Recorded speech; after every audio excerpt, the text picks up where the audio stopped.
Venice in the early morning. A steady flow of Venetians travel from the mainland into Lagoon City. Less than 60,000 people actually live in the old town. The rest of the city workers commute from surrounding areas. Shocking my town.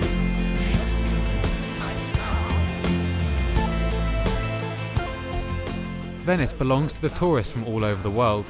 The Venetians are merely service providers. Guest workers in their own city, they must cater for over 20 million visitors a year. This stream of tourists has made the city unaffordable for the locals. I moved onto the mainland because I can't afford this house. You need a lot of money here. You have to be as rich as Berlusconi to buy a place to stay in the centre.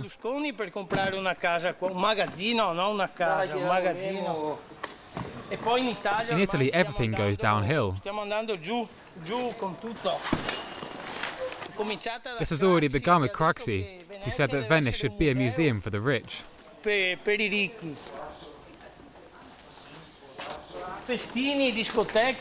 are only parties and clubs for the rich. Venice has become one big Disneyland. Una Gardaland. Questa è trasformata in una grande Gardaland. Dove arriva. The tourists who come here are squeezed like an orange. Viene spremuto come un arancio.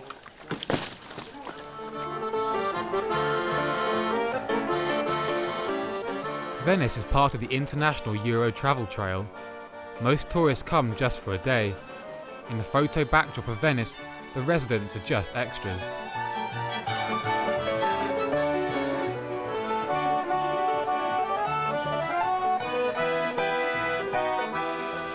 Stefano Soffiato sells souvenirs at St. Mark's Square, just as his father and grandfather have done before him.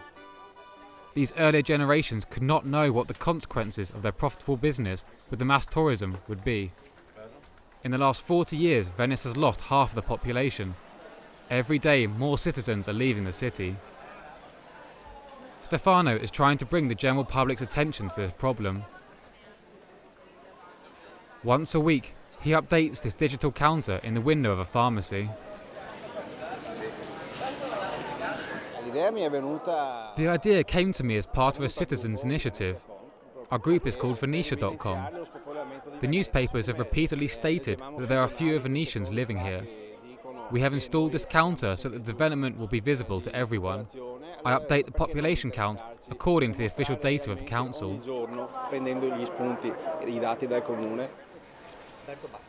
Venetia.com is just one of many citizen initiatives to have been made in Venice in recent years. This group also includes Matteo Secchi and his wife Bieta. 90% of my friends have left Venice. You can't find an apartment here, and young families are looking for a future outside of Venice. Le case costano e quindi un nucleo familiare per poter prosperare va fuori Venezia. Matteo and his wife, originally from Poland, pay €700 a month for a 40 square metre apartment. Not expensive for Venice.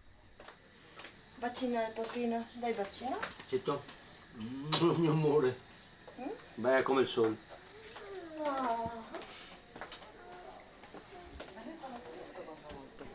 Eh sì, vorremmo avere anche. We would like to have another son or daughter, but in this little apartment, we do not have enough space. We wait and hope. We don't want to live outside of Venice. E fuori Venezia non abbiamo voglia di andare. The market has no housing for ordinary people. Either you are a millionaire or you are looking for a council apartment. But even this is difficult because there are currently around 2,500 entries on the waiting list. Attualmente ci sono 2.500 domande inevase. And yet there are thousands of empty apartments in Venice, private as well as council-owned. One only needs to look around. Everywhere you see closed shutters. Due to the high restoration costs, a lot of local property lies empty or becomes privatised. Apartments only converted into tourist accommodation. It has transformed Venice into a giant hotel complex, says the critics. The boom of bed and breakfast only benefits the homeowners, driving rent up. Outside of the tourism industry, there are few job opportunities.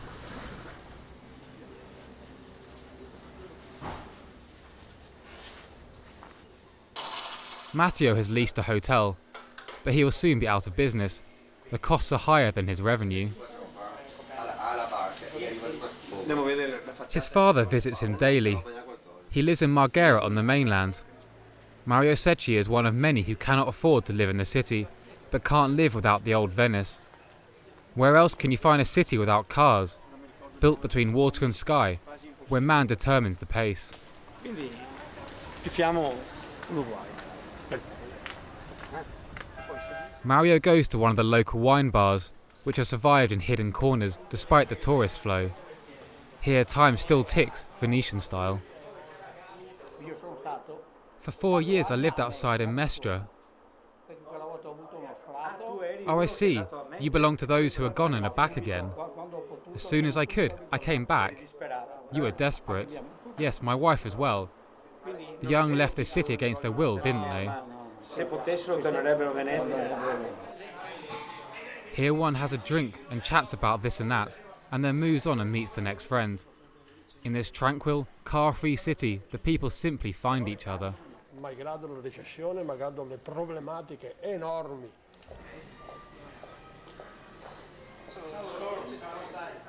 This luxury of time and space is also a treat for the ears. Venice offers a sound experience.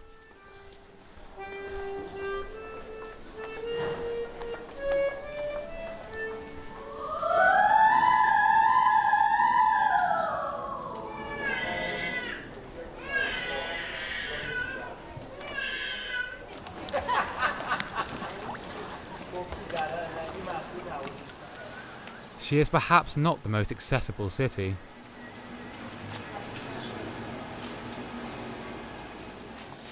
But those who live here remain fit. Stay, go and come again, a constant topic between Venetians of all ages. And I assure you, as soon as I can, I'll come back to Venice. Imagine, my husband has never used his driver's license. He can't walk here with it. One cannot be in a hurry in the old water town.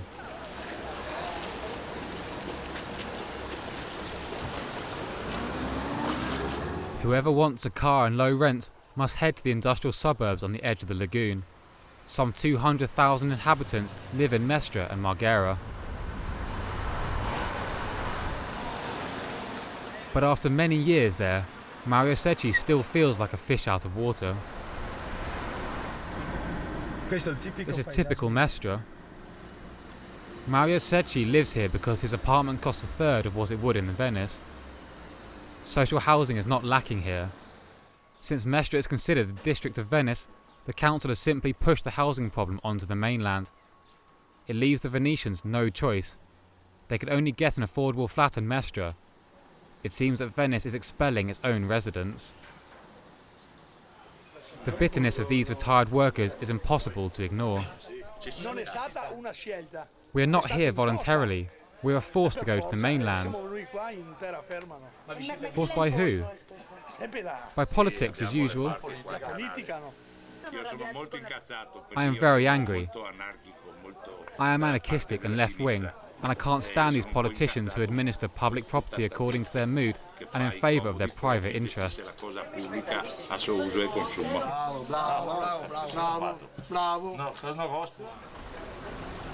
In fact, the dissatisfaction of the Venetians with the administration of their city crosses all parties. Count Ranieri da Mosta is regarded as art conservative. He lives in a classical building that Luciano Visconti has used in his films. Conte da Mosto is on the executive board of the Association of Venetian Patricians. They took care of politics and administration during the Middle Ages. For solving the housing shortage problem, the Count has an original idea. Venezia nel 1300, 1400 In the 14th and 15th century, Venice was the number one city-state in Europe. No doubt that Venice no longer exists, and to revive it again is not easy. Però si potrebbe, e qui io faccio una proposta, si potrebbe fare una città. But I have a suggestion. You could build an artificial city outside the lagoon where the Lido is. The city could be 6 times 4 kilometers in size and have the same basic shape as Venice. There would of course be the freedom to build skyscrapers. That would be part of the new Venice.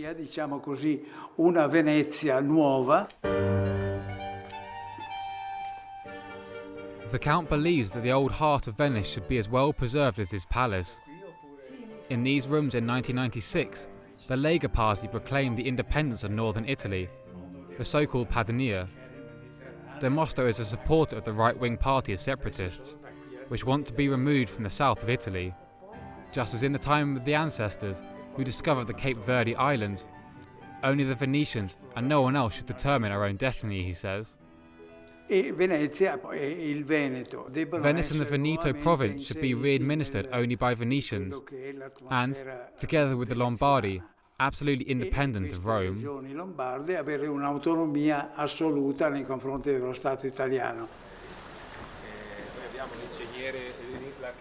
Venice has long been a bastion of the left. The moderate Mayor Soni is new in office. He can expect difficult times. He's taken over a lot of old burdens and empty coffers. Rome owes Venice 42 million euros in special payments. The new mayor is at one of his first public performances, the inauguration of a police boat.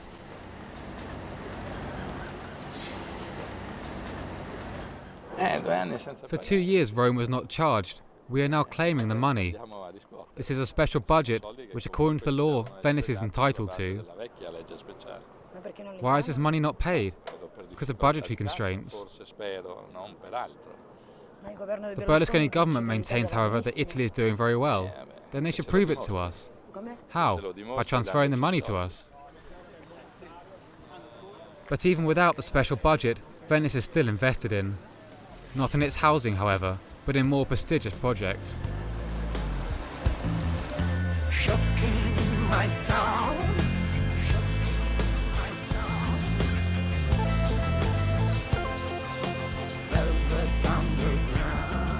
The beautiful but somewhat uncomfortable bridges built by star architect Calatrava have cost 12 million euros.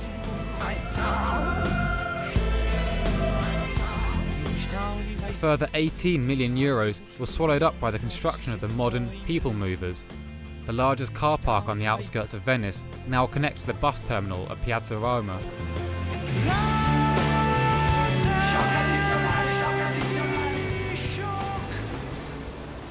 The first priority has been the huge project MOSE at the entrance to the lagoon.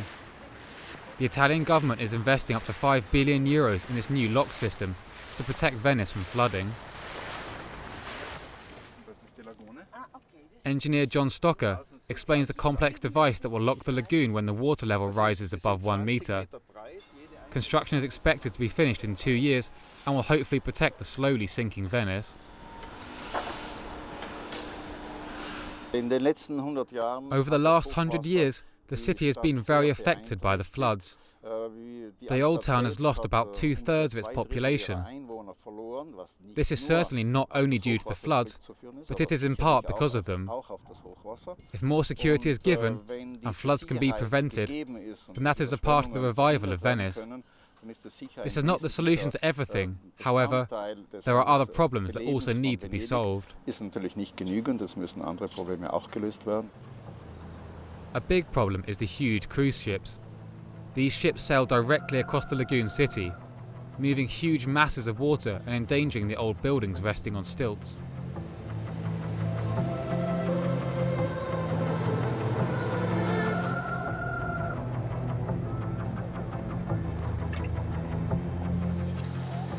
The rush of passengers to spend only a few hours on land here is enormous. The former trade centre always welcomed ship passengers with open arms, but today the Venetians are overwhelmed, says the historian Nelly Vanzan.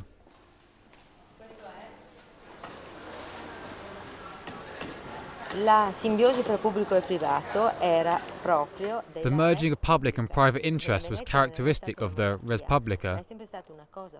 Venice was never a monarchy, but was managed by patricians and citizens of the Republic. The interests of the public were important. We could only save Venice if we defend the harmony and fragile structures. In previous centuries, we have protected Venice from invaders very well. They could not conquer the lagoon. Today we have to protect ourselves from the national and international investors. Dagli interessi nazionali e sovranazionali della speculazione. The latest plans causing great concern to the historian are for a subway. The underground tunnels will run beneath the lagoon. Several models are currently being reviewed. Conservationists are alarmed.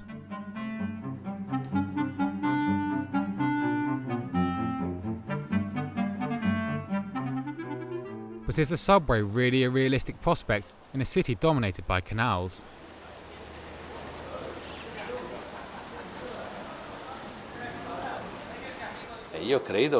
One must take into account a more modern transportation system, including the construction of a subway beneath the lagoon. If the experts claim that this is the best system, I will of course allow the project.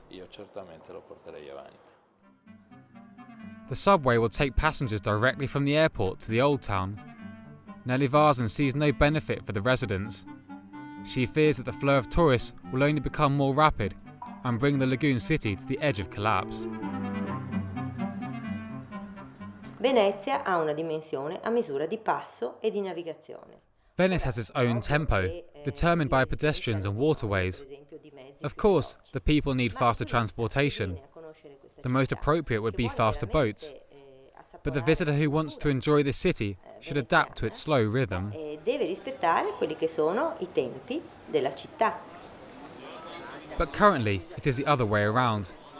It is not the tourists adapting themselves, but the city fitting to the needs of its guests. There are hardly any shops for the residents' daily needs. Souvenirs dominate the city's retailers. We are like panda bears. We are threatened with extinction. The politicians are to blame. They have no housing strategy, and they don't help young Venetians. Venetian craft has almost disappeared. Even the legendary Murano glass is usually not from Italy. The majority of the coloured glass has been globally manufactured. A lot of it is made in China and Eastern Europe, in the former Soviet republics, in Moldova for example. The producers come from there to sell the glass? No. The Venetian glassmakers can then produce it because it costs less there, but they can still sell it here. Mario Messina has worked as a glassmaker in Murano his whole life.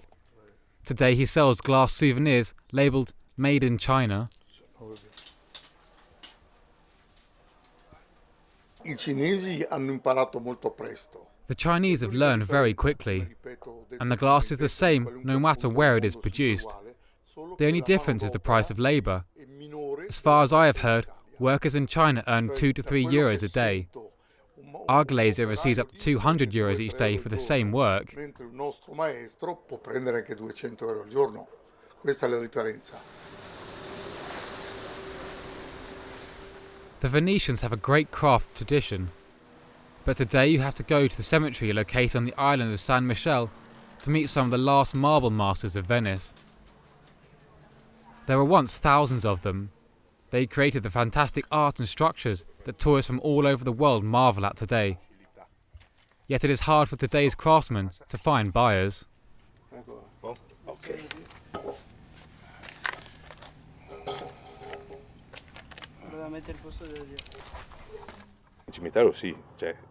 At the cemetery, there is still quite a lot of work, but in Venice only gondolas and souvenir sales make money. Other professions have little chance, but for a functioning society we need diversity. How many people are buried each day here? We have 4 to 5 funerals a day, 3 on average. Una media di 3, diciamo. Twice as many people die in Venice than babies are born. The population is ageing, and city is losing its inhabitants. While Rome is known as the eternal city, Venice has long been associated with death and decay. Gondolas carrying the mourning, and the city is always sinking. Set designer Ezio Toffaluti doesn't see Venice in this way. He has lived in other European cities for several years, designing sets in famous theatres before coming back home. Today, he considers Venice from a healthy distance. Io trovo che ci sia una tradizione un po' negativa, morbosa. There is a morbid and negative tradition that started with the Romantics to see Venice as the city of death. But I know no more vibrant city than Venice. No other city in the world is so close to nature. The water comes in and out 4 times a day by ebb and flow, and as we know, water is life. Ebb and flux. E l'acqua, come si sa, è vita.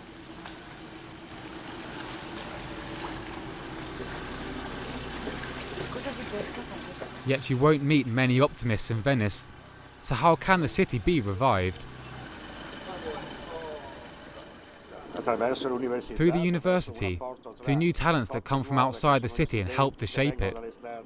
Most artists and intellectuals here come from somewhere else. Between 20 and 30,000 students visit the Venetian universities. Their meeting point is Campo Santa Margherita. After studying, only a few stay here. In the past, it was easier for young academics and artists to take root in Venice. One student, Lisa Yotta, has found her home here. Originally from Vienna, she came to Venice in the 1960s. Damals war Venedig, Italien auch noch sehr arm. At that time, Venice and Italy in general were very poor, but still quite happy. Austria was right down. I didn't want to go back to Austria to study art, so I applied to the academy here.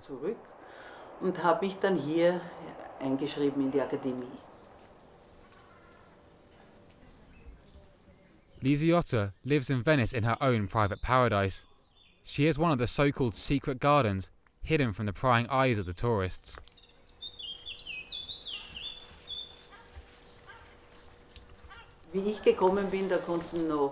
When I came here, there were lots of artists living here.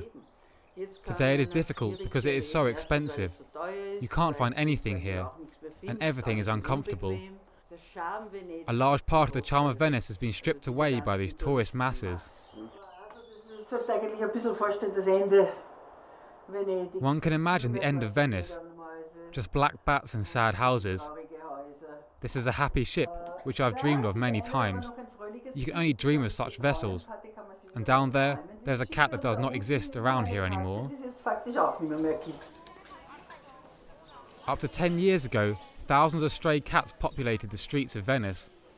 Today, they are a rarity. These cats have been collected up, sterilised or put down on behalf of the community, but without consulting the locals. Miau, miau. E che c'era? Beh, qui non poteva mancare. Che arriva! Gatto a mare! Performance artist Paolo Donissata tells a story with bittersweet humour. We need some cats to chase away the rats. We have more rats than people. We certainly don't lack rats and pigeons.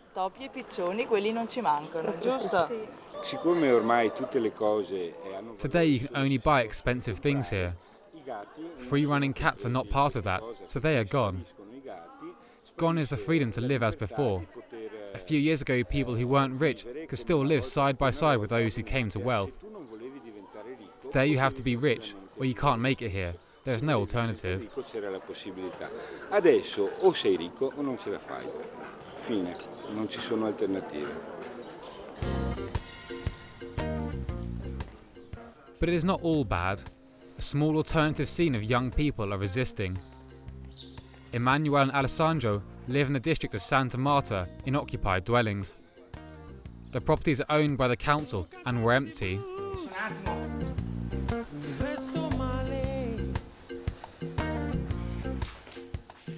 They are not the only squatters. In the neighbourhood there are dozens of unemployed people and students in similar situations. We all dream of a normal house. This is not a lifestyle choice. We are not in Berlin in the 80s. We have occupied apartments because we have the right to live in our own city and because we don't want to be forced to live outside. I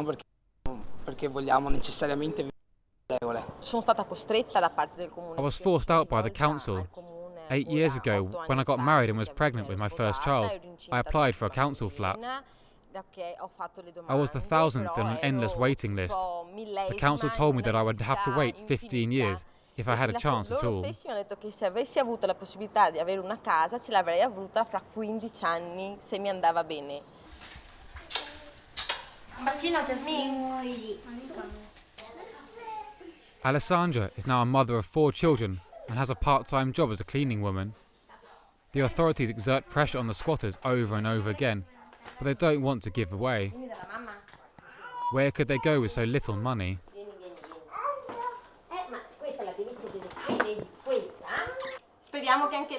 Hopefully she won't need to occupy an apartment when she grows up.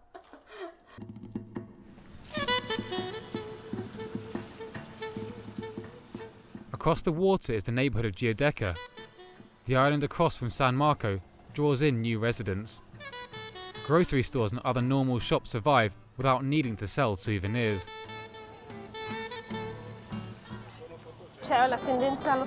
Venice is losing its population, but the Giudecca is the only part of the city experiencing the antithesis of this.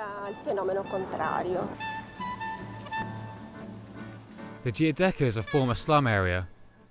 Today the city administration is investing here. New houses are being built and the establishment of creative businesses that work with the modern technologies is encouraged. New galleries are opening here and traditional craftsmen are finding customers. Such forward-looking projects could perhaps help other districts of Venice too.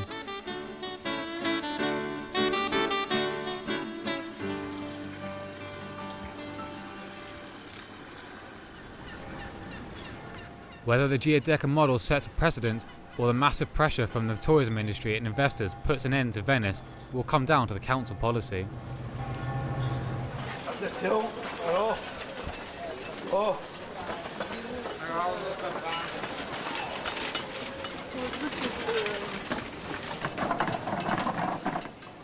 Stefano Soffiato has obtained new demographic data and must correct the digital counter again. This week, a further 26 people have left Venice.